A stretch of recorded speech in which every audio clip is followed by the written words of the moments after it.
왜 나를 깊은 어둠 속에 홀로 두시는지, 어두운 밤은 왜 그리 길었는지, 나를 고독하게, 나를 낮아지게, 세상 어디도 기댈 곳이 없게 하셨네.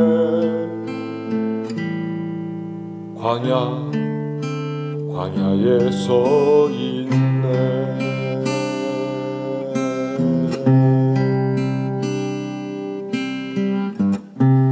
주님만 내 도움이 되시고, 주님만 내 빛이 되시는, 주님만 내 친구 되시는 광야. 주님 손 놓고는 단 하루도 살 수 없는 곳,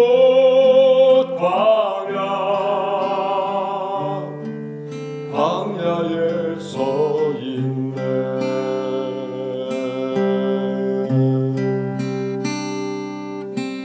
웬 나를 깊은 어둠 속에 홀로 두시는지, 어두운 밤 왜 그리 길었는지,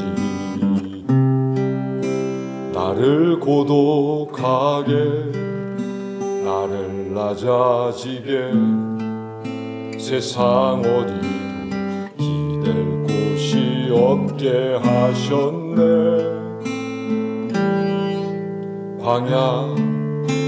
광야에 서 있네.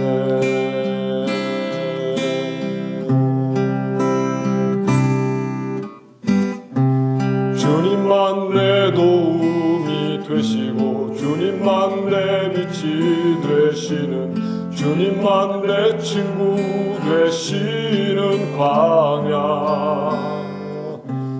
주님 손 놓고는 단 하루도 살 수 없는 곳, 광야.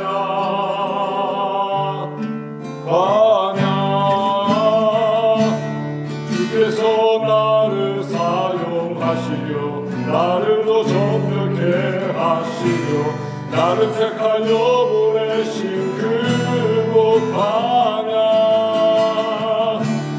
성령이 내 영을 다시 태어나게 하는 곳,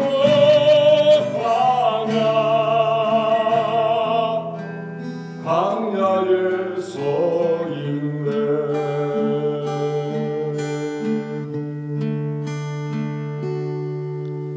내 자가 산산이 깨지고 높아지려 했던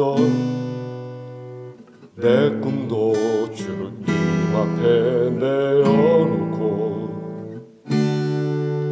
오직 주님 뜻만 이루어지기를, 나를 통해 주님만 드러나시기를.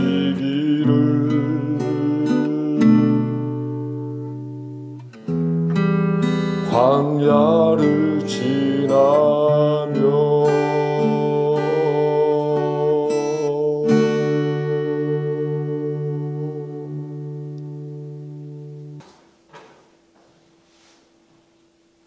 그냥 둔다. 이성선. 마당에 잡초도 그냥 둔다. 잡초 위에 누운 벌레도 그냥 둔다. 벌레 위에 겹으로 누운 산등성도 그냥 둔다. 거기에 잠시 머물러 무슨 말을 건네고 있는 내 눈길도 그냥 둔다. 비틀즈의 Let It Be라고 하는 노래가 있습니다.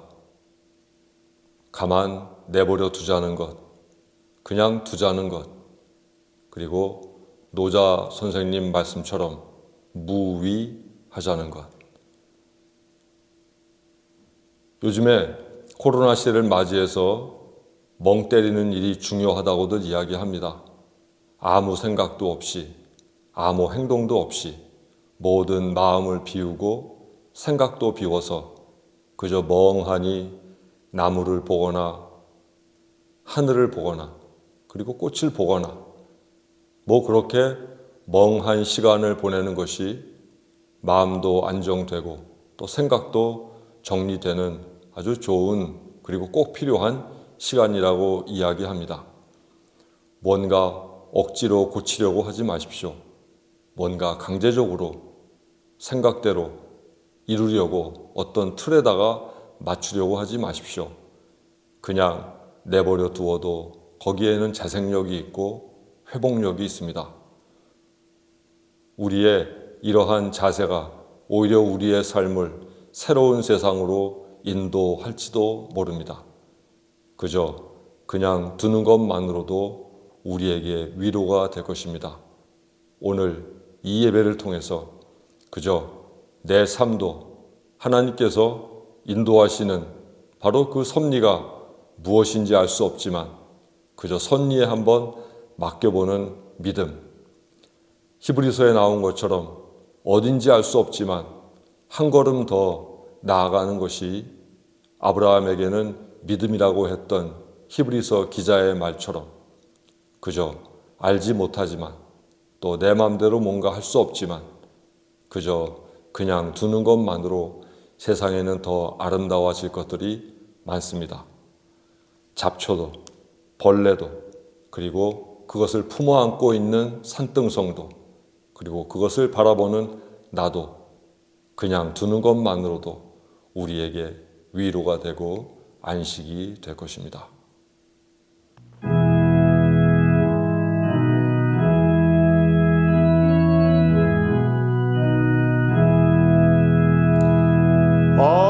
아버지여 나의 마음을 맡아주관하시고 완악하고 교만한 것 변케하여 주소서. 온유하고 겸손하여 화평하게 하시고 망령되고 악한 일을 물리치게 하소서. 하나님의 은총 속에 나를 보호하시고 주의 사랑 줄이 되어 나를 메어주소서. 구세주의 흘린 피로 죄를 씻어주시고 성령이여 하늘 길로 나를 인도하소서.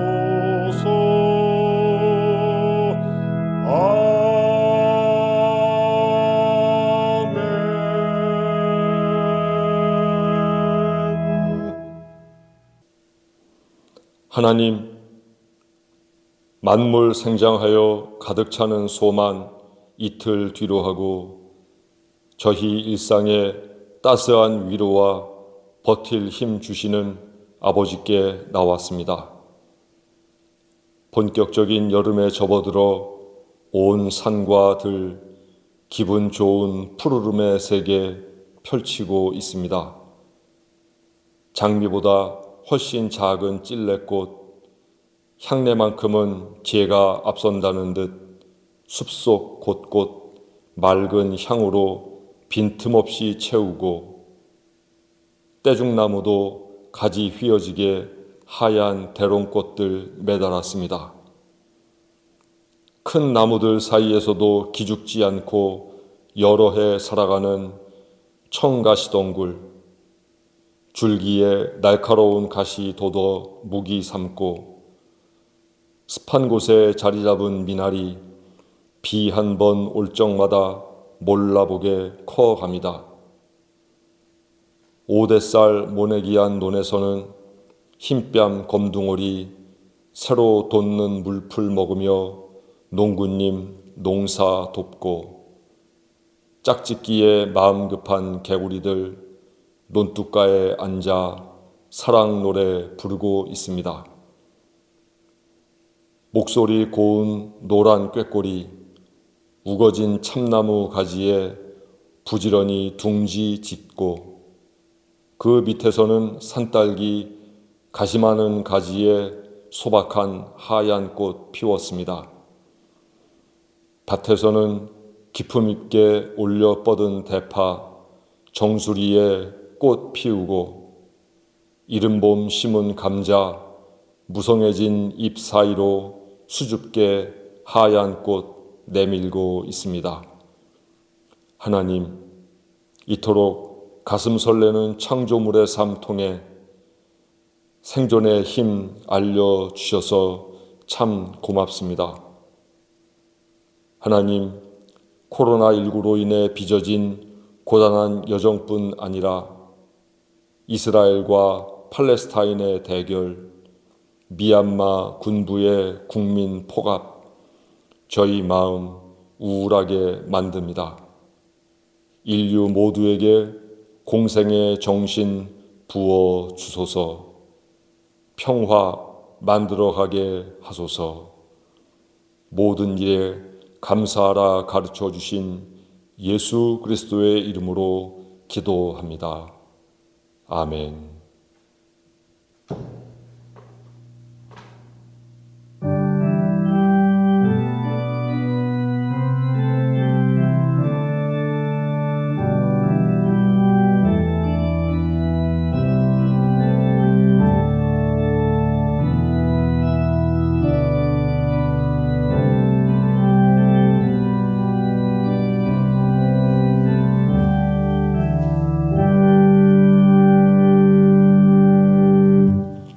그리스도께서 우리를 해방시켜 주셔서 자유를 누리게 하셨습니다. 그러므로 굳게 서서 다시는 종살이의 멍에를 매지 마십시오.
오늘 하나님 말씀은 요한복음 7장 40절부터 52절에 있는 말씀입니다.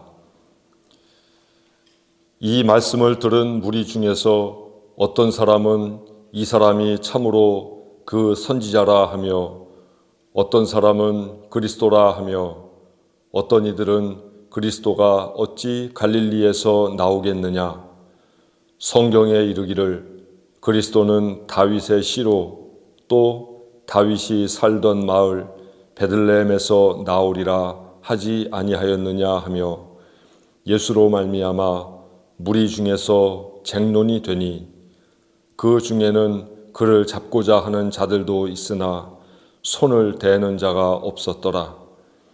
아랫사람들이 대제사장들과 바리새인들에게로 오니 그들이 묻되 어찌하여 잡아오지 아니하였느냐? 아랫사람들이 대답하되 그 사람이 말하는 것처럼 말한 사람은 이때까지 없었나이다 하니 바리새인들이 대답하되 너희도 미혹되었느냐? 당국자들이나 바리새인 중에 그를 믿는 자가 있느냐?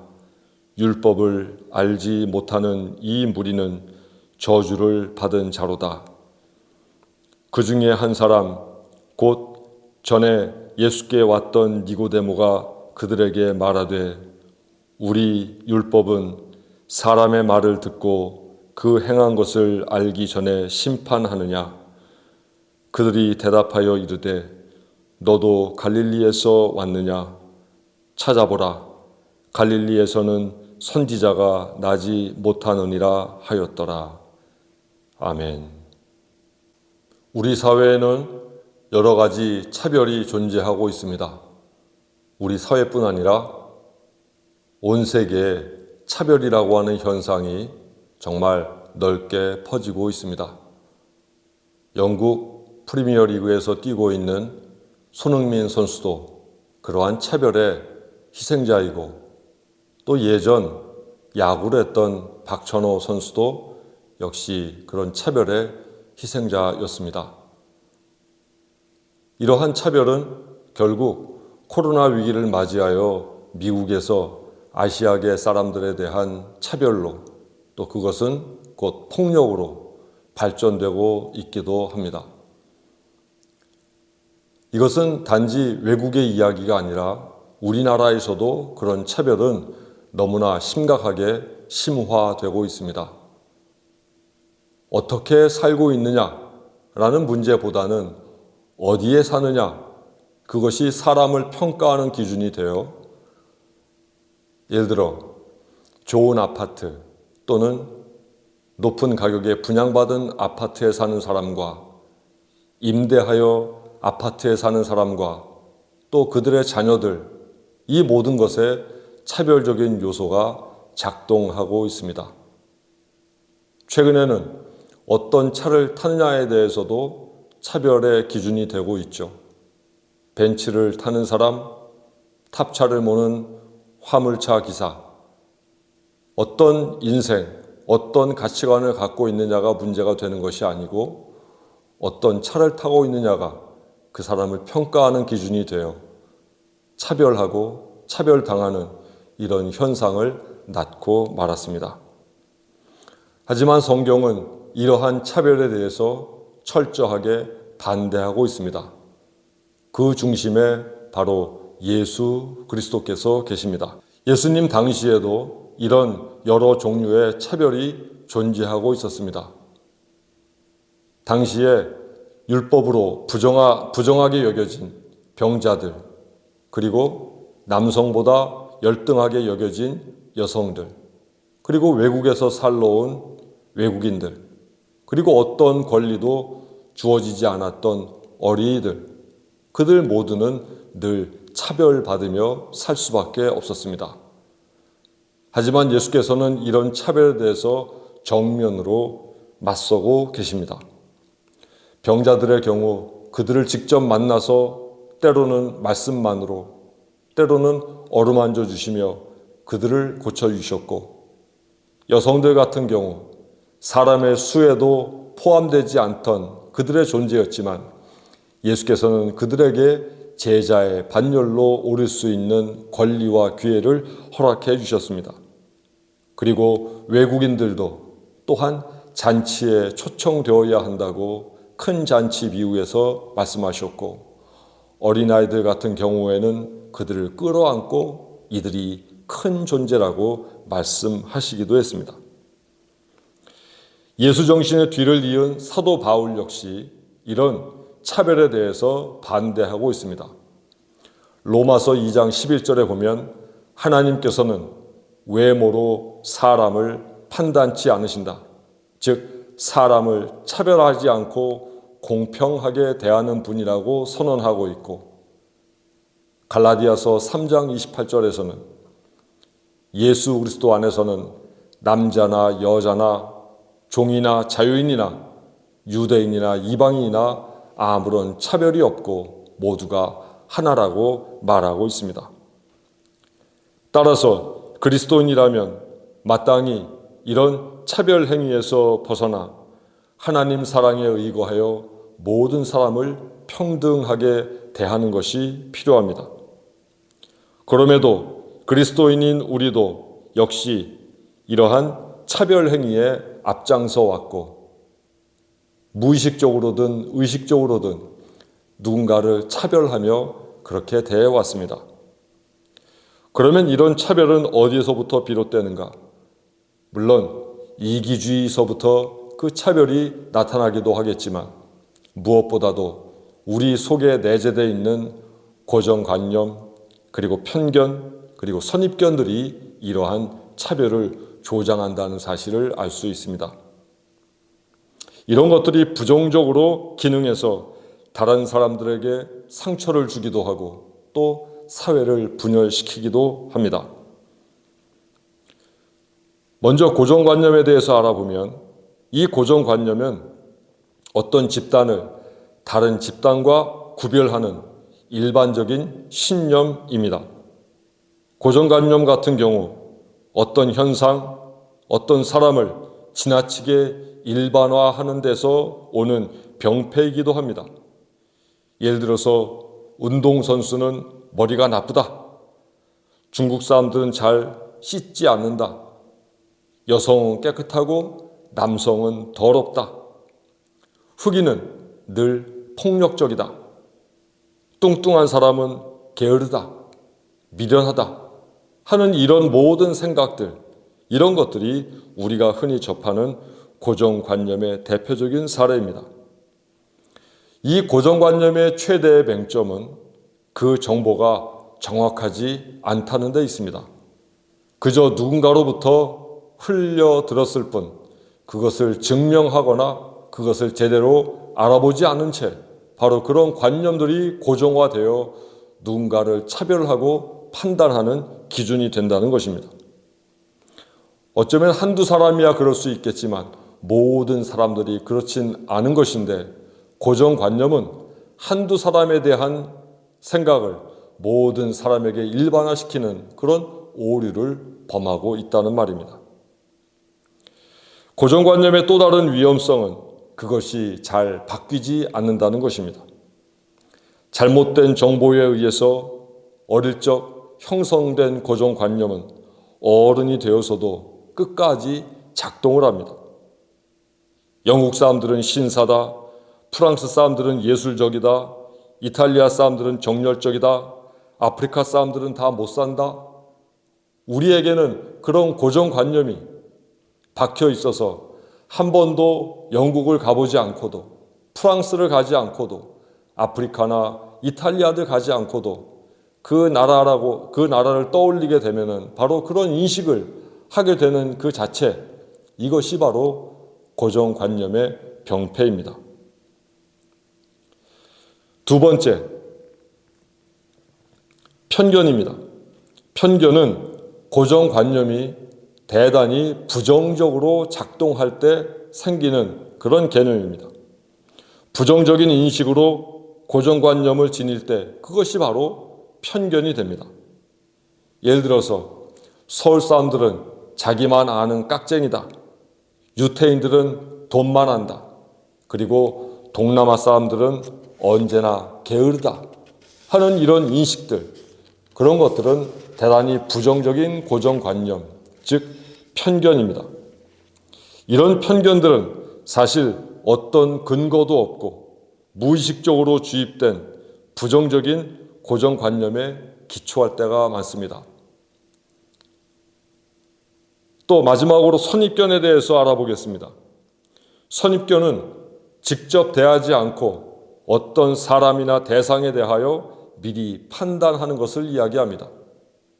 그래서 영어에서는 preconception, 미리 어떤 개념을 지닌다고 하는 것입니다. 경험하지도 느껴보지도 않고 어떤 생각을 미리 고착시키는 것을 이야기합니다. 손이 차가운 사람은 마음이 따뜻할 것이다. 여성이 머리를 짧게 자르면 뭔가 심경에 변화가 있을 것이다. 하는 이런 모든 것들 전부 선입견이라고 말할 수 있습니다. 위에서 언급한 고정관념, 편견, 선입견, 이것을 소개한 이유는 바로 이 세 가지 요소가 우리가 살아가는 세상에서 차별이라고 하는 잘못된 결과를 초래하기 때문입니다. 최근에 전 세계적으로 차별의 문제가 큰 이슈가 되고 있고 우리 사회도 역시 이 문제로 갈등을 겪고 있습니다.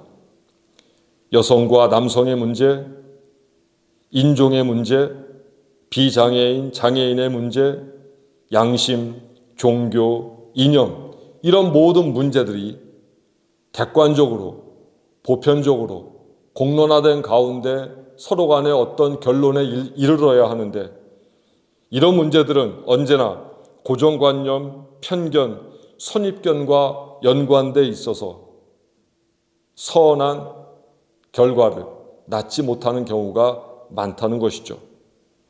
이를 극복하지 못하게 되면 다양한 사회적 갈등이 초래될 것입니다.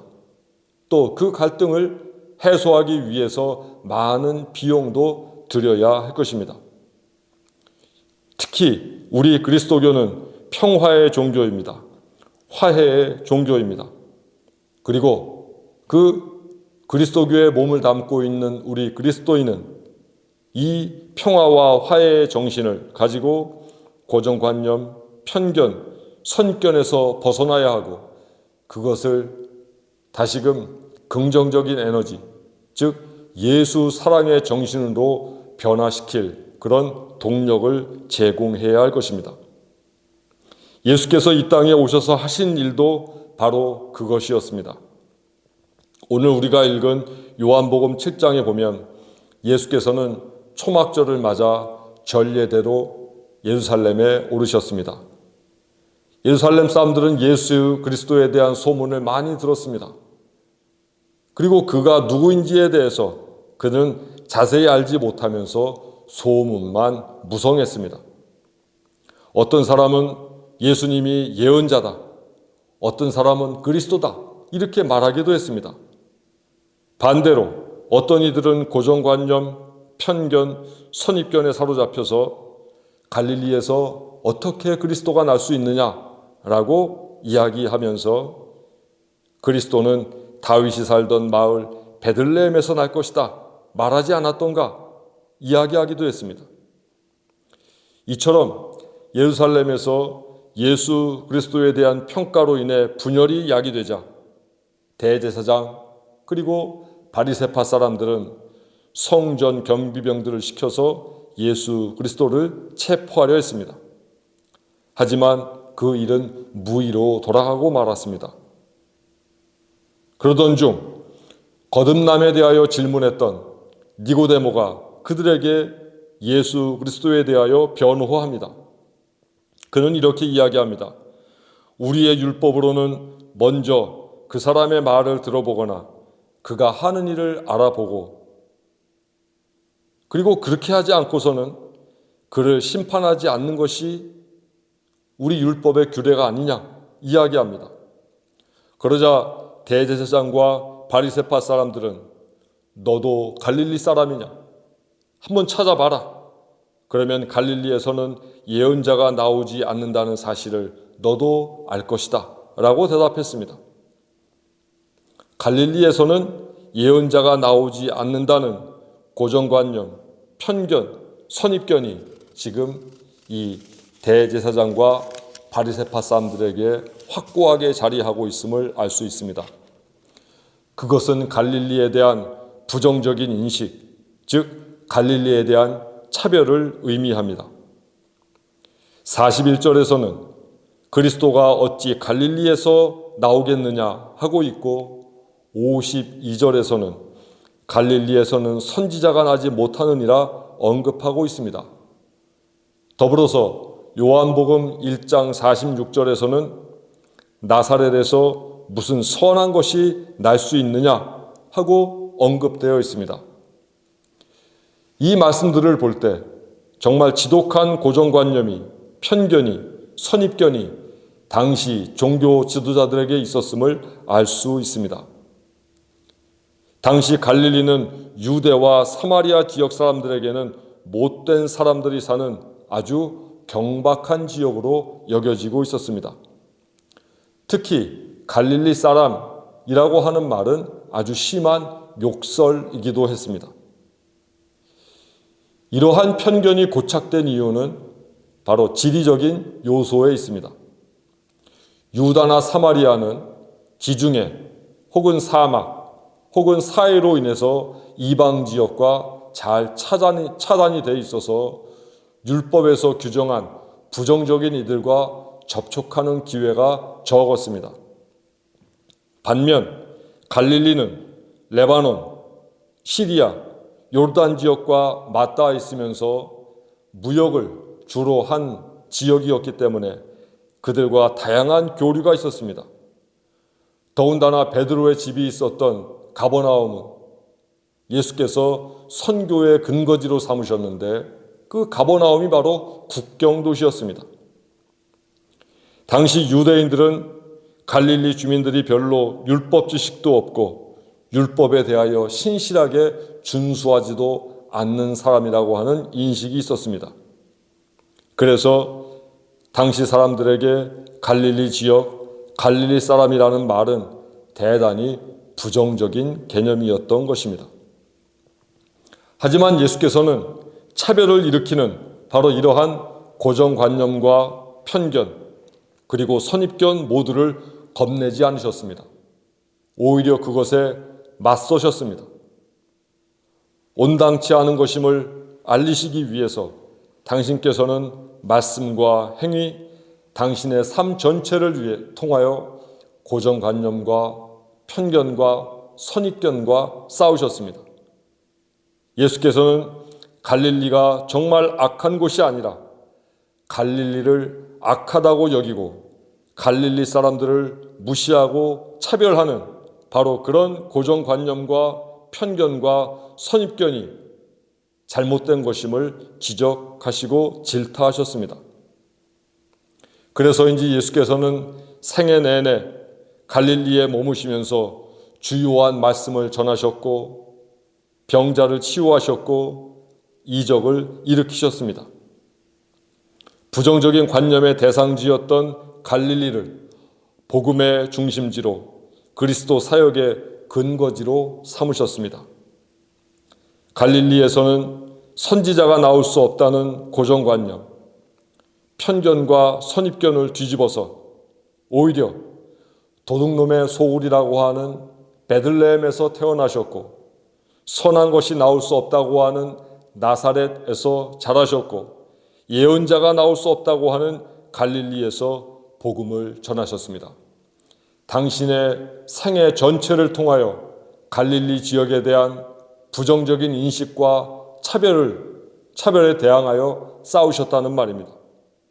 따라서 고정관념, 편견, 선입견을 통하여 누군가를 차별하며 사는 것은 결코 예수 그리스도의 정신과 그 믿음에 부합하지 않는 것임을 알아야 합니다.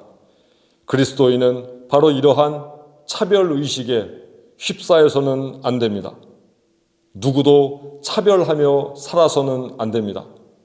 부의 정도, 학력, 사는 곳, 타고 다니는 차, 이런 모든 사회적 지위나 경제적 지위 또는 정치적 지위, 그리고 인종과 지역에 따라서 누군가를 그 어떤 이유로도 차별하는 것은 결코 예수 그리스도의 정신이 아닙니다.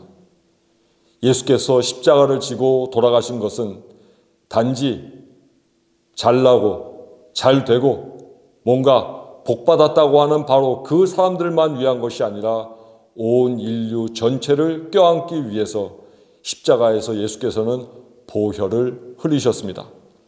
당신의 보혈의 피는 결코 누구를 차별하지 않으셨다는 말입니다.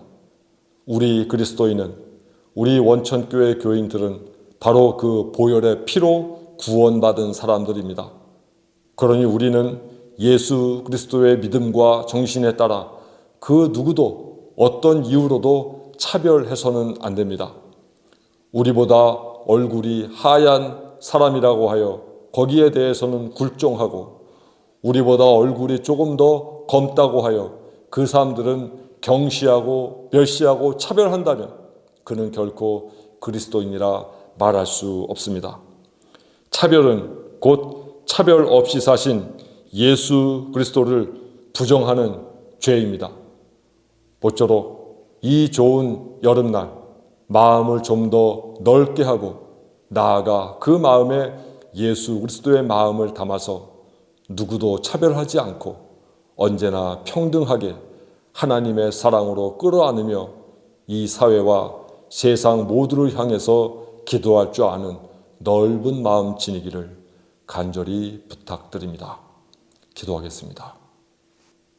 공평하신 하나님, 하나님은 피부색에 따라 또는 지역에 따라 그 누구도 차별치 않으시고 편짓지 않으시고 당짓지 않으시고 온 인류와 온 우주를 끌어안고 사랑하시는데 정작 하나님의 백성이라 하는 자녀라 하는 저희 마음속에는 차별 의식이 늘 깃들어 있어서 나보다 높은 사람에 대하여는 머리를 숙이고 나보다 낮은 사람에 대해서는 언제나 교만하게 굴었던 비겁한 모습을 용서하여 주옵소서. 이제 차별이 없는 세상을 만들어가게 하시고 그것이 하나님의 뜻이요 예수 그리스도의 십자가의 정신인 것을 늘 기억하며 증거하며 살아가게 하옵소서. 예수 그리스도의 이름으로 기도합니다. 아멘. 평화 인사 나누시겠습니다. 어떤 이유로도 차별하지 않고 살겠습니다.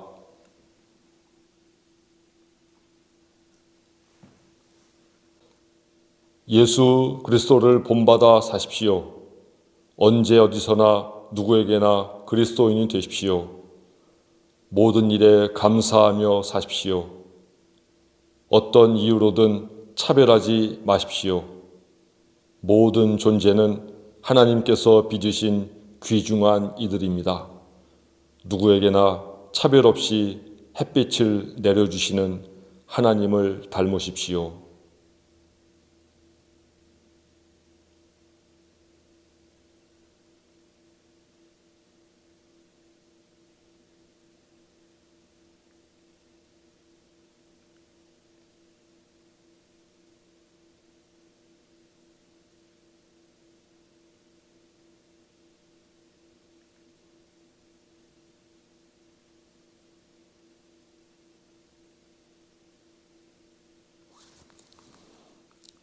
지금은 우리 주 예수 그리스도의 은혜와 하나님의 크신 사랑과 성령의 교통하심이 오늘 말씀을 통하여 이제는 차별이 없는 마음으로 누구나 공평하게 대하는 마음으로 나아가 하나님의 사랑으로 모든 이들을 포용하고 끌어안으며 살고자 하는 원천 신앙 공동체 모든 교우들 머리 위에 지금부터 영원토록 함께 하시옵기를 간절히 축원하옵나이다.